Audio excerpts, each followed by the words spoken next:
Muy buenos días, ¿qué tal? Qué gusto saludarles esta mañana. Hoy es jueves 11 de noviembre del 2021 y como siempre reiteramos la invitación para que todos juntos hagamos de este espacio un espacio de comunicación participativa donde su voz y su texto hacen posible este principio de comunicación de ida y vuelta.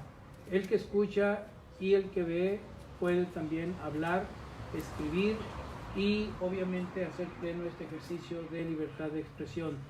Rosendo Torres, buenos días. Buenos días, Víctor Hugo, compañeros de mesa, hasta donde llegue la señal de Facebook. Pues ayer se cumplieron 105 años de haber sido construido el Mercado Garmendia. También te quiero comentar que quien lo construyó fue el arquitecto de la ciudad, Luis F. Molina, egresado de la Ciudad de México, que viene y prueba suerte aquí en Culiacán por allá en 1888, 1890. Casa aquí en la ciudad y es el gran constructor. Los edificios más antiguos con un diseño arquitectónico de los pocos que se conservan son obra del arquitecto Luis F. Molina. Muy bien, bueno, pues son las 8 de la mañana con 2 minutos y el día de ayer observamos cómo los cuerpos de seguridad de espacios como centrales de autobuses se vieron reducidos a una, de verdad, a una infamia de cómo operaron para detener a una persona que había asaltado a una mujer dentro de esta central camionera, y para someterlo tuvieron que recurrir hasta una acción de policía municipal, policía estatal, porque la seguridad en la camionera mostró una gran debilidad en cómo parar a alguien, cómo detener a alguien, inmovilizarlo de frente al acto de asalto. Esta persona, después de asaltar a la mujer, los policías de seguridad actuaron para querer detenerlo y no lo pudieron detener. Se enfrentaron a garrotazos con él, no lo pudieron detener.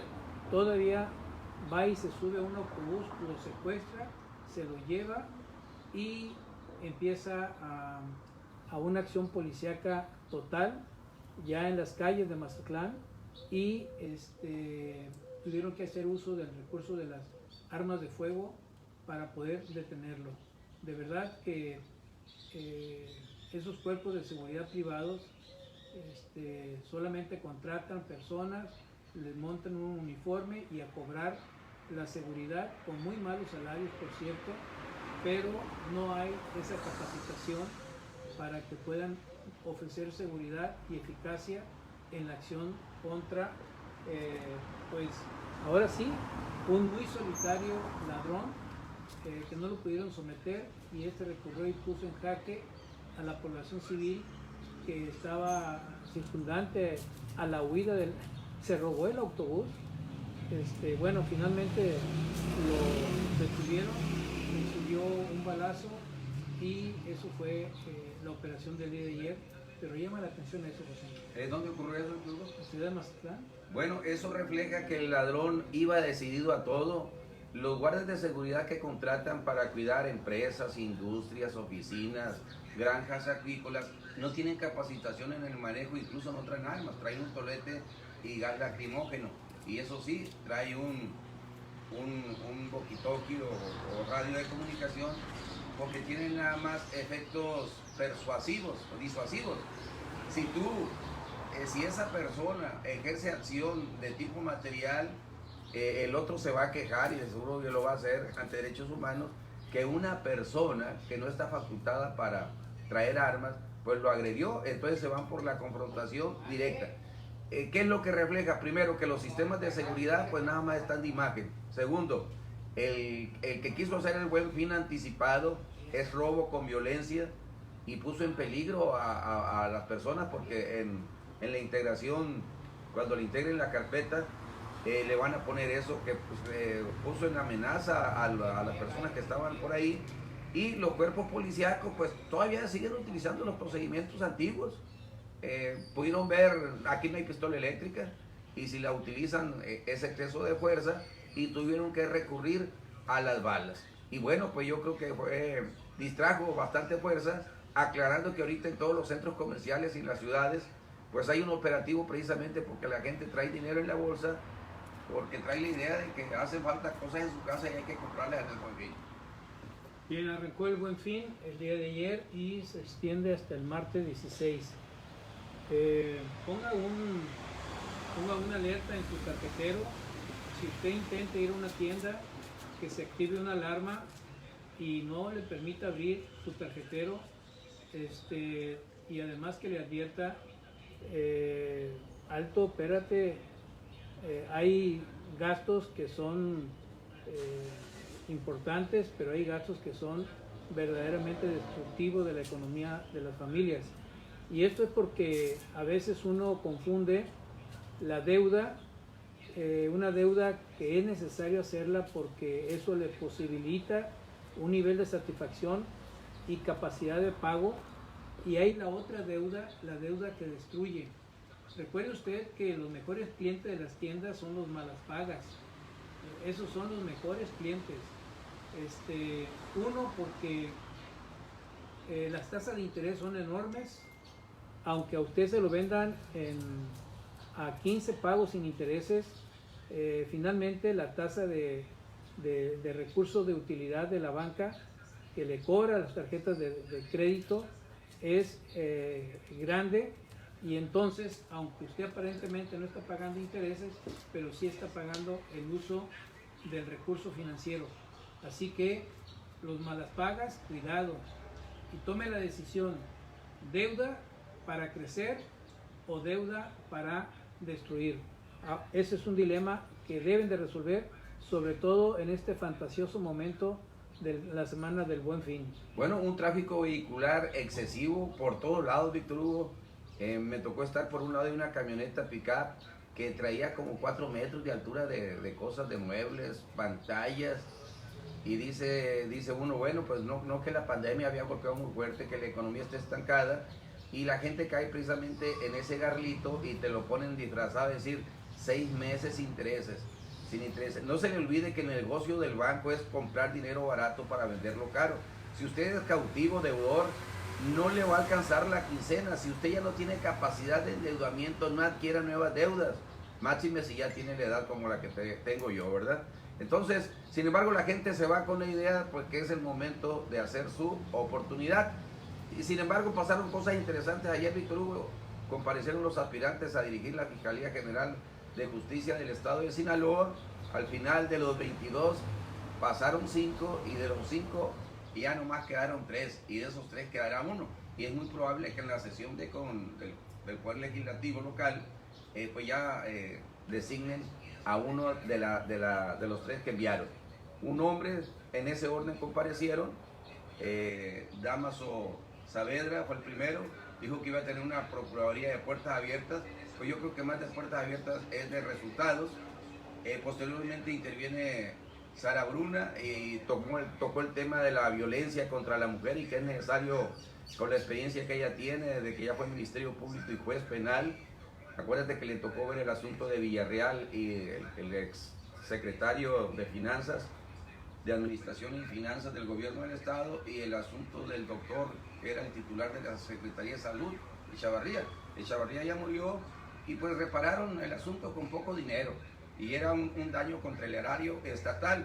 Y al final de cuentas está Zulema, el segundo apellido es Condo, es más joven, ella administraba los sistemas penitenciarios, me parece, aquí en Sinaloa, y pues con la experiencia que tiene la quiere poner al servicio de la Fiscalía. Muy bien, bueno, pues por lo pronto ya desde hace algunas semanas atrás ya corren los rumores de por dónde va a venir la votación. Bueno, pues será un acto pitonizo. Un acto soberano. Bueno, les comento que la sierra de Chihuahua y la sierra de Durango están muy frías y tienen temperaturas hasta de 0 grados centígrados, así que las corrientes de aire que estén llegando estarán refrescándonos aquí a nuestro estado de Sinaloa, y son temperaturas incluso que pueden llegar hasta menos 5 grados centígrados y que pues usted sabe que en Culiacán, en Mazatlán, Los Mochis, toda temperatura que baja de 24 grados centígrados ya es frío para nosotros y al amanecer está amaneciendo a 17 grados centígrados, así que es fría ya, se está sintiendo, pues bajará un poco más las temperaturas en los próximos días, a cubrirse. Bueno, quienes no han perdido tiempo son las personas que venden atole con gorditas. Son más seguros que el sistema meteorológico, ya que usted las ve ahí, es que ya advierte la presencia de frío y se antoja esos productos. Consúmalos después de hacer ejercicio, no los consuma así sin hacer ejercicio.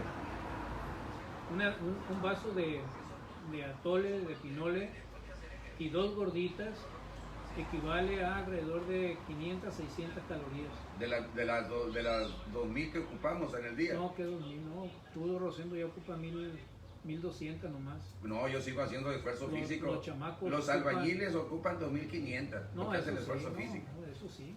A las 12 sin ver el reloj ya están comiendo. Y la reponen con 20 tortillas que degustan al mediodía. Bueno, en el año 1980 el país empezó a perder el país monocromático pintado de verde, blanco y colorado. En 1980 el PRI tenía el control casi total, bueno, era absoluto, el poder absoluto de gubernaturas y presidencias municipales en el país, salvo 2, 3 presidencias municipales que había ganado la oposición, pero los demás estaban en manos del PRI. 1980, estamos hablando de 41 años. No más de 41 años. ¿Y qué hemos aprendido de la democracia en México? Es un asunto importante porque el crecimiento de la pobreza se aceleró. Fíjense qué coincidencia.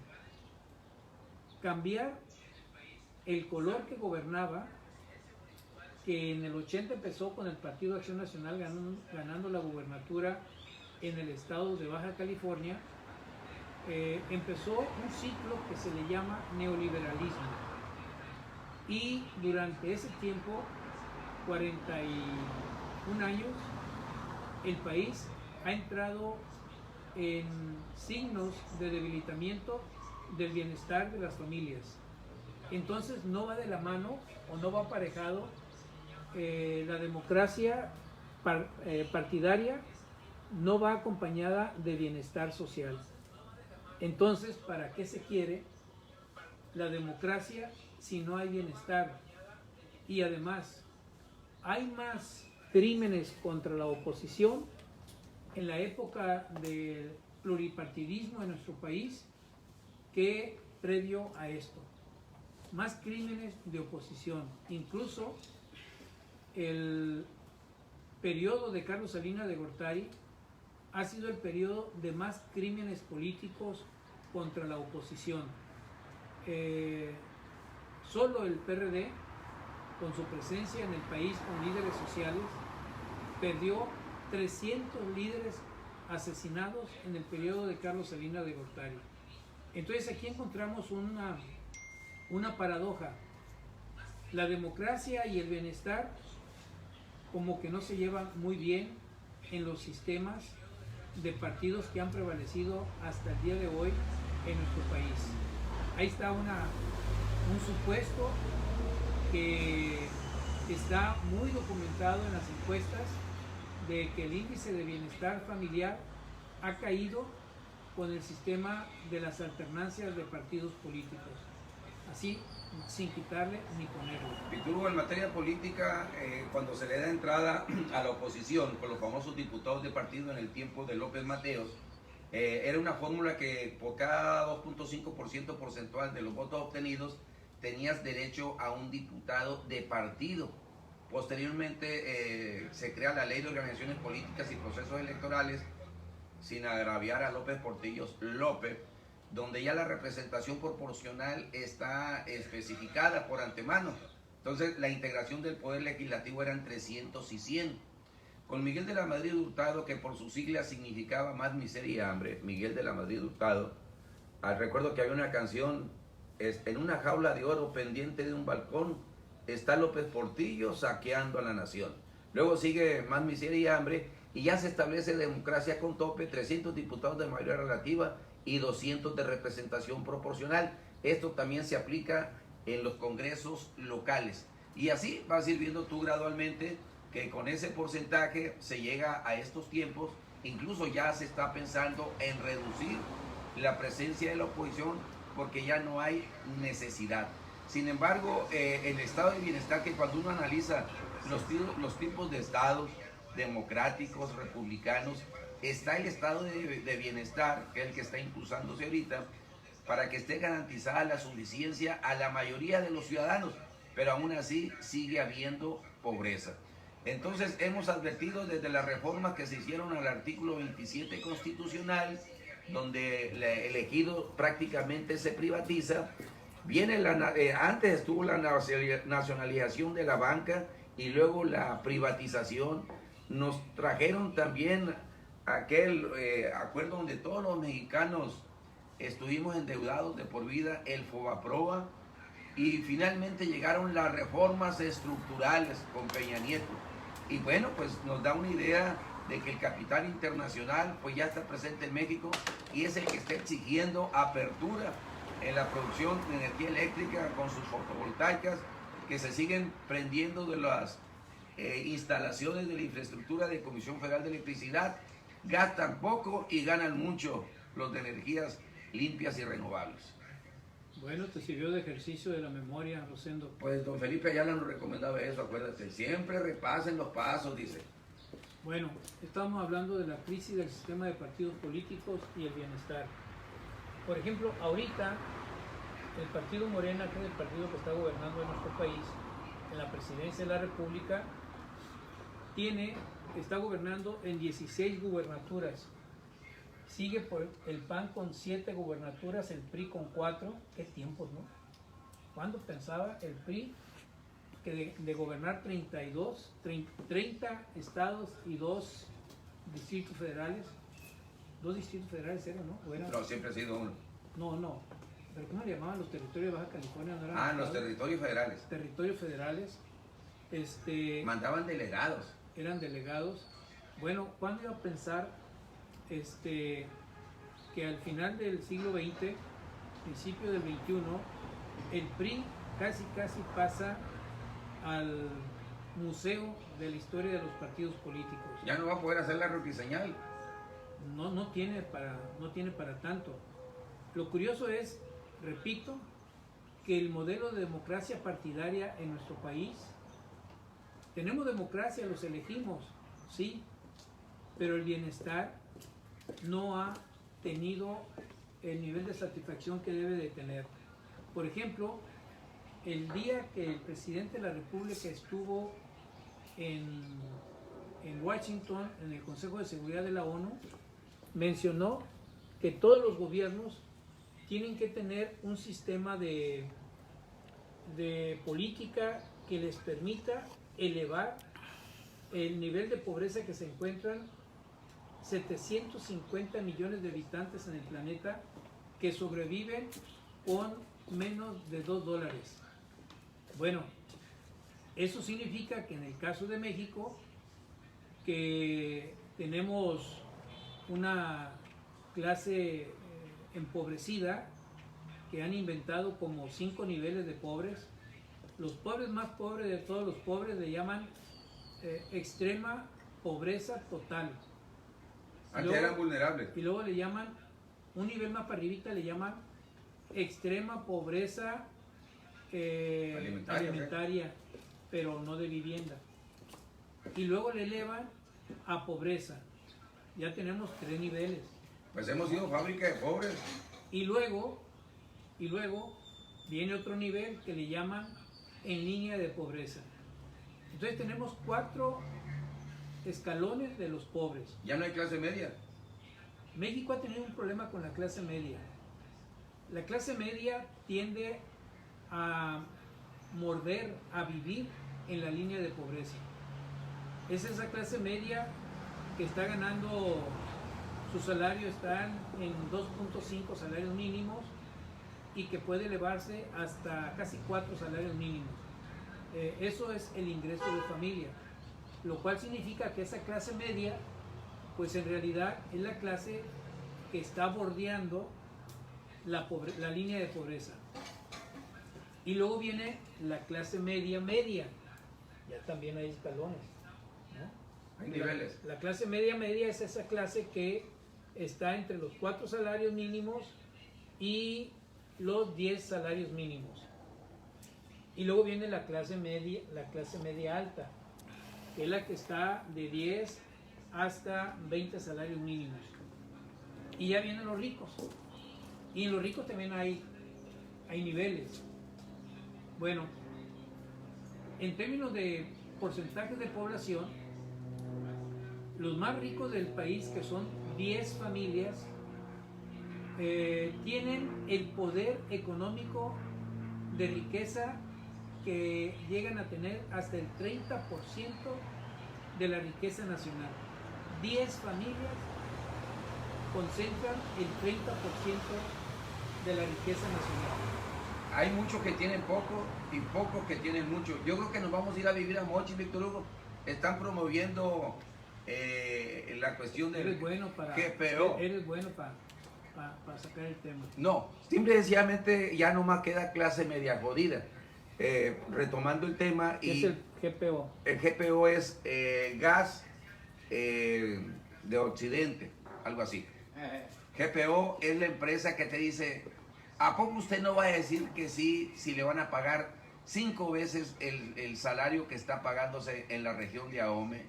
¿A poco no le va a dar gusto ver limpia la bahía de Oguira? ¿A poco no le va a dar gusto tener 2.500 o 3.000 empleos directos? ¿A poco no le va a dar gusto tener 15.000 empleos indirectos? ¿A poco no le va a dar gusto que vamos a reponer por impacto ambiental de 2 hectáreas, 200 hectáreas en la bahía de Oguira? Bueno, con eso te quiero decir, Víctor Hugo, que se va a hacer una consulta el día 27. El secretario de Desarrollo Económico Municipal, se apellida Cárdenas, por cierto, fue secretario en el tiempo de Mario López Valdés del área de normatividad. Cárdenas se apellida, es el que está diciendo, dice puras bondades y lo que nos conviene, de manera que ya se está generando el ambiente para que el día 27 la consulta pues ya sea una realidad, y grupo precisamente que se encarga de la producción de amoníaco, que no nada más tiene uso agrícola, los refrigeradores también lo tienen, pues va a establecer sus bases reales. La sustancia prima que utiliza la materia prima es el gas, pero yo tengo entendido, no sé si estará llegando gas natural, ya sea del Encino o del Oro, Chihuahua, precisamente para alimentar esa posibilidad. Hay buques tanques que transportan a Topolobampo el gas de otras distancias. El argumento es que México no produce amoníaco, fertilizantes, y la idea es que los productores agrícolas lo tengan de cuarta y común. Muy bien, yo regreso a mi tema. A tu tema, muy bien. Les decía que según registra la empresa Pulse, que es una empresa que lleva seguimiento estadístico en el país, habla que de la década de los 80 a la actualidad, la presencia de gubernaturas ha variado de partidos políticos. Por ejemplo, hasta 1988, toditito el país era del PRI. Todo, absolutamente todo. Con excepción de Baja California con Rufo Ape. No, Rufo Ape gana en 1989. Ajá. En el 89 el país es totalmente rojo, PRI, y solamente un color azul en Baja California con el PAN. Y esto en 1993, ¿te acuerdas aquel proceso que Carlos Salinas de Gortari descubrió el arte de cómo hacer de los partidos políticos marionetas? Seducirlos. La concertación. Esa mera, la concertación. ¿Recuerdas el caso de Guanajuato, donde Porfirio Muñoz Ledo, candidato del PRD a la gubernatura, le entró y parece que tuvo un accidente un accidente que había sucedido en Chiapas un año atrás, que el candidato del PRD en Chiapas se accidentó en carretera, en campaña, vino un accidente, un fuerte accidente, sufrió muchos daños en su cuerpo el candidato, no tengo el nombre en mi memoria ahorita, pero en 1992 el país tenía Guanajuato como el mejor laboratorio de la concertación. Recuerda que había ganado el PRI, ¿sí? Lo impugnó el PAN y Carlos Salinas de Gortari hizo la magia. Se la dejó al PAN Guanajuato. 1992. Chihuahua había ganado el PAN. Era gobierno ya en 3 estados en 1992 el PAN. En Baja California, en Chihuahua y Guanajuato. Pero en 1994, en el 95, el PAN pierde Guanajuato ya y Pero ahorita lo tiene el PAN. Pero lo ganó el PAN en el 95, Jalisco, Chihuahua y Baja California. Y luego tenemos que para 1999 el PRD gana Baja California Sur con Leonel Cota Montaño y gana también Zacatecas con Monreal.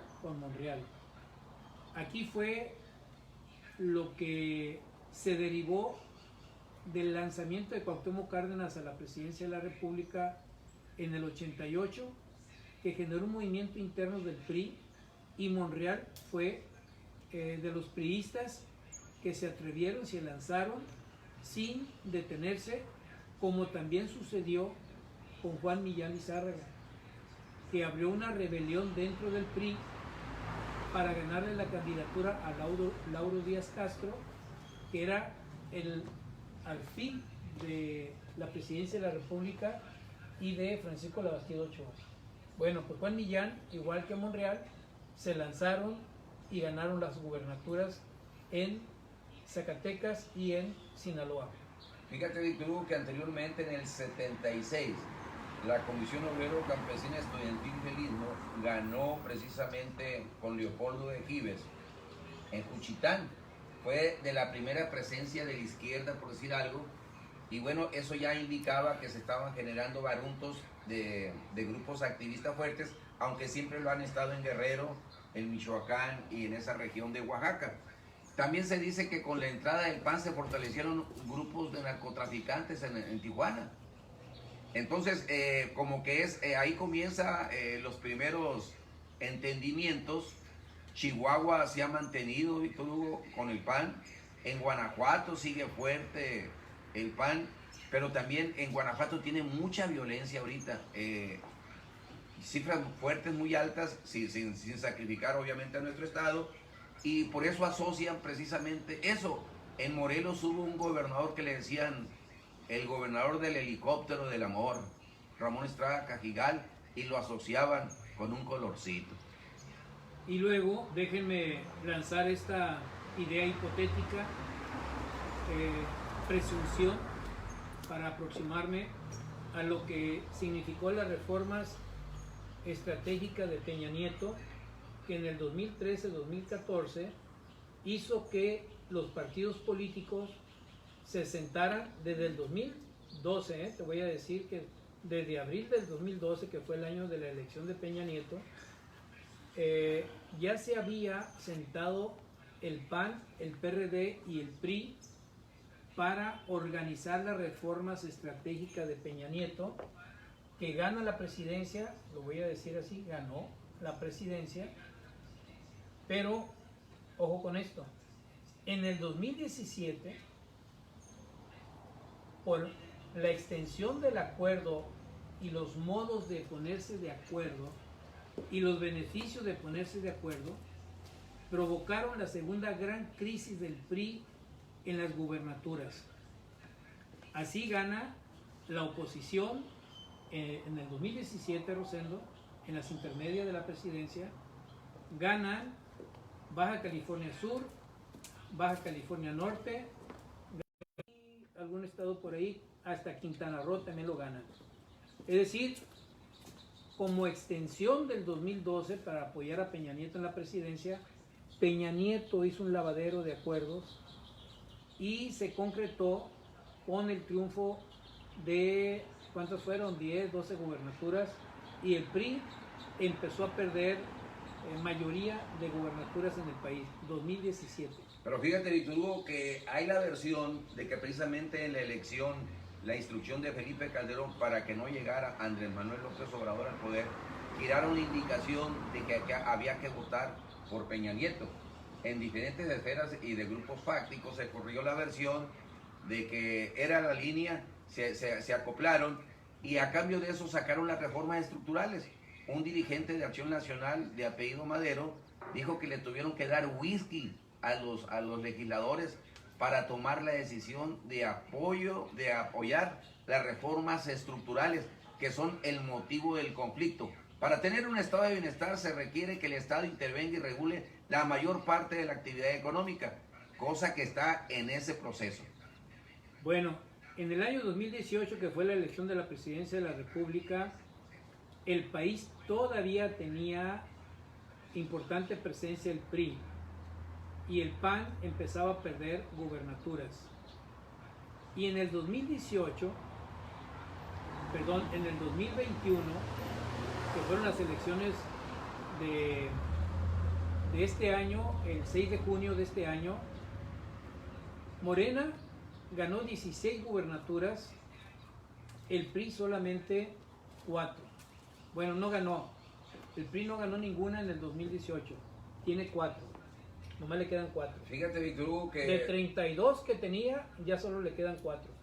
Se vaticinaba que en el 2000 ya no iba a ganar, se iba a salir el PRI de Los Pinos, como así fue. Pero recordarás tú que Carlos Salinas de Gortari manejó un programa de 100 ciudades y se eran precisamente en un estudio estadístico que ganando esas 100 ciudades ganaban la presidencia de la República. De manera que se le invirtió bastante los programas. Acuérdate que hacía llorar a la gente con los programas de progresa, de solidaridad con ciudadanos, con patriotas. Y bueno, así es como habían estado deteniendo a la izquierda y a la oposición, pero ya en la última elección del 2018, en la presidencial, ya no la pudieron detener. Muy bien, por eso les digo que sí, el país ha dejado de ser priista en los últimos 40 años, se dio la transición. Ahorita el país está tomando nuevamente el color tinto. Hay elecciones el próximo año, hay 6 gubernaturas que se van a elegir y ¿saben qué? En ninguna se pronostica que gane el PRI. ¿Y saben qué? En ninguna se pronostica que gane el PAN, excepto Aguascalientes. Solo Aguascalientes tiene la posibilidad del PAN de retener gubernaturas. El PRD perdió ya todas las gubernaturas, ahora en el 2021. ¿Y saben qué? Si hay que gritar de alegría que está ganando un partido político las elecciones, es preocupante. ¿Por qué es preocupante? Porque en la cultura política la pluralidad obliga precisamente a sacudir, a crear sistemas sanitarios políticos. Pero con Peña Nieto, con Felipe Calderón, más que hacer un saneamiento, lo que hicieron fue la perversión total del sistema de partidos políticos en México. Por cierto que nos representó en una cumbre sobre el calentamiento global, allá anduvo el de Iberdrola, es jefe administrativo, tiene un cargo ejecutivo, Felipe Calderón, y lo más grave es que habló a nombre de México. Bueno, solo es para que usted tenga en cuenta qué es lo que hay que pensar desde el espacio del periodismo, desde el espacio intelectual, desde el espacio del sentido común, que si la democracia no resuelve el problema del bienestar social, es que ese modelo no está funcionando. Por eso Andrés Manuel López Obrador, y ahí comparto la idea con él, el problema es que hay que atacar tres cosas fundamentales en nuestro país. Y como aspecto fundamental es la corrupción. Pero la corrupción no solamente el político que roba, o el empresario que va de responsabilidades, o el comercio que destruye la salud de la población con insumos de consumo que son verdaderos venenos para la población. Y tómense en cuenta un dato. La diabetes mellitus está creciendo demasiado en población infantil. Imagínense ustedes la trayectoria de vida de que los niños que tengan 12, 14 años ya padecen diabetes mellitus. Bueno, pues quiere decir que el sistema de corrupción no solamente es un asunto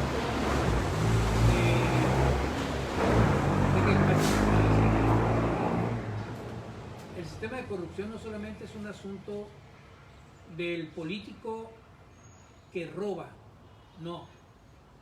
Es perversión eso, sí, pero es todo un sistema que asociado está pervirtiendo la honestidad y obviamente está permitiendo el saqueo, concentración de riqueza. Y obvio es, si saquean, quiere decir que dejan limpio a los demás. Fíjate que el mérito de la honestidad consiste en tener la capacidad para sobreponerse a las tentaciones del placer, de las conveniencias y de los instintos. Por eso el poder es muy tentador, y de ahí que se diga que el poder absoluto, el poder tiende a corromper, pero el poder absoluto corrompe absolutamente. Un lema de campaña de José López Portillo era: la solución somos todos, y la oposición terminó diciendo: la corrupción somos todos. Un dato que quisiera mencionar, Víctor Hugo, sí, antes de irnos: en el sindicato de salud se estaban quejando con razón que en el reparto de plazas que dieron últimamente no habían tomado en cuenta el escalafón. Ya se llegó a una negociación, una mesa de diálogo, y se puntualizó lo siguiente: primero, que se va a revisar toda contratación del 2021. Segundo, le van a girar una instrucción al de recursos humanos para que suspenda el pago a esas personas. Tercero, que hay un término para que todo aquel que se sienta afectado interponga su inconformidad y demuestre que él tiene derecho de preferencia. A cambio de eso, pues iban a continuar las actividades normales, pero resulta que el problema se potenció, se escaló. Ayer hubo una toma acá por el lado del Hospital de la Mujer, dejaban pasar un solo carril, era el mismo tema, y en Guasave estaban muy beligerantes. ¿No serán los mismos que recibieron las plazas y para entorpecer el proceso de análisis estén tomando medidas radicales, o de qué se trata? Ahí encontramos un espacio, lo justo de una demanda y lo pervertido de la acción de otros. Es como en una invasión de terrenos. Gente que en justicia buscan un solar donde vivir, pero hay negociantes que invaden para apropiarse de terrenos en una, en otra y en otra. Así son los movimientos. Yo creo que resolver el asunto es un asunto donde las demandas de los trabajadores de salud, hay justicia, hay un reclamo justo. Recuerden ustedes que algo ha caracterizado el periodo neoliberal que nos ha dejado una práctica muy, muy complicada que se llama precariedad laboral. Hay gente que en el espacio escolar ahora sí que realiza la actividad de profesores, pero no les reconocen ni siquiera antigüedad. Es el caso de los maestros de inglés, José. Que están sujetos a ver si acaso cae el recurso, y los de telebachillerato. Igual, y hay otros sectores, incluso llegan hasta las universidades.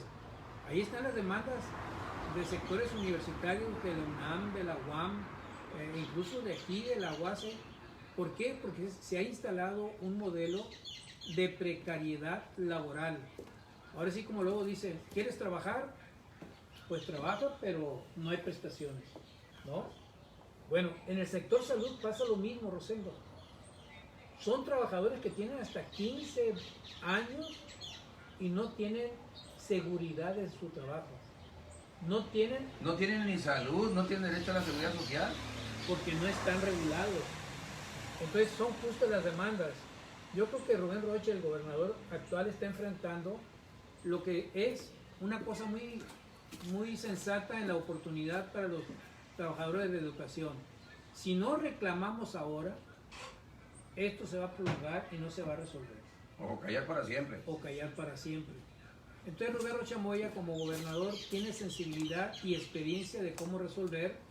Obviamente que ha planteado, fíjate la declaración de Rocha, me parece muy, muy audaz. Si no recibo recursos de la federación para resolver el problema de los trabajadores de la salud, lo voy a disponer yo como gobernador de Sinaloa. Tendrá que plantearlo en el presupuesto de ingresos de egresos, porque todos los recursos deben estar etiquetados. Exacto. Y es por eso te digo que es la oportunidad de los trabajadores de la salud. Si se quedan callados, callados estarán. Está como el caso de los trabajadores de la educación, que aquí Juan Torres lo comentaba y lo denunciaba. Tratan a los trabajadores de la educación de la actividad del área de misiones culturales de la forma más vil, pero además se otorgan muchos privilegios. Entonces, la precariedad laboral es un fenómeno social tremendo que la Cámara de Diputados tiene que asumir para legislar y proteger a los trabajadores, pero prefieren estar discutiendo temas de entretenimiento que temas sustantivos de la sociedad. ¿No será, Víctor Hugo, que los líderes tradicionales, al ver perdido sus votos de poder, o que fueron los responsables de asignar esas plazas, están volviéndose radicales pues, para que volteen a verlos? En el caso de Mochis, los precaristas de vivienda ya ayer tomaron el palacio, dijeron no los tomamos, si trajimos sillas es porque estamos cansados y queremos estar cómodos. Y dinos si vas a manejar la línea de atendernos o a resolver los problemas, o nos vamos a plantar aquí todo el trienio. ¿Cómo la ves? No, es que es lo que te digo, la clase política, lo voy a decir, de derecha, de centro derecha, de centro izquierda y de izquierda, hasta de izquierdas radicales, tienen un patrón común, se agandallan cuando tienen la oportunidad. Claro, hay distancias tremendo en esto, pero les pongo el caso de Guasave, de la presidencia municipal de Guasave. La líder que salió, que era la presidenta municipal, Aurelia Leal, pervirtió el ejercicio de su autoridad basificando gente que no tenía derecho de basificarse. Pero fíjate lo peor ahora, en la alianza con el presidente municipal, para hacerlo presidente municipal, el doctor Martín Ahumada, ahora le dejaron mayoría al grupo político que comanda Aurelia Leal. Tienen mayoría de regidores. Pues ahora cualquier decisión, Rosendo, pasa por los moches. Increíble. ¿Por mochis? Por moches. Moches. Dije mochis. Moches. Dije móchate. Mochis. Moches. Es inaudito esto, la inmoralidad, como se comporta la clase política, independientemente de qué partido y de qué signo sea. Eso es lo que tiene que acabar. Yo creo que López Obrador hizo una buena decisión al aceptar y cuestionar la escandalosa boda de Santiago Nieto. Y Santiago Nieto, mesurado, dijo: no se preocupe, yo no presidente, soy problema. Aquí está mi renuncia, ya me voy. Pero las aguas alcanzan a alguien que fue a esa boda, Quirino Ordaz Coppel. ¿Estuvo allá? Sí. ¿Y entonces se va a ir a España o no? Pues eso es lo que está en duda, y creo que López Obrador está guardándole el expediente y está en stand-by. En stand-by, está bailando en la cuerda floja la embajada de Quirino Ordaz Coppel. ¿Entonces no habrá beneplácito? Ahorita no. Ahorita está en stand-by. Oye, donde están muy débiles es en el fuerte, donde dejaron temblando las arcas públicas. Todos los municipios. 561 pesos con 67 centavos y con una deuda de 117 millones. No pagó la Comisión Federal de Quítame Electricidad. Mazatlán, Culiacán y Mochis. El resto de municipios están en quiebra y estos tres que mencioné están en línea de quiebra. Y no son quiebras técnicas, ¿no? Sino son quiebras reales. En Mazatlán parece que ya se resolvió el problema del secretario. No. Ya dijeron que se No, había hecho una reunión. eso fue un acuerdo para sacar el nudo gordiano. Pero ahorita hay una lucha fuerte. Estamos sin Cabildo. secretario y sin tesorero. No, sí, y ya sin... está. Entonces ya quedó. No quedó. El Cabildo se enfrenta al presidente. Pero municipal, ayer continuó la sesión. pero están enfrentados. Sigue la discusión. Claro, la tensión política ahí está. Bueno, ahí lo dejamos. Tengan buen día y como siempre, les deseamos sean felices. Pásala bien.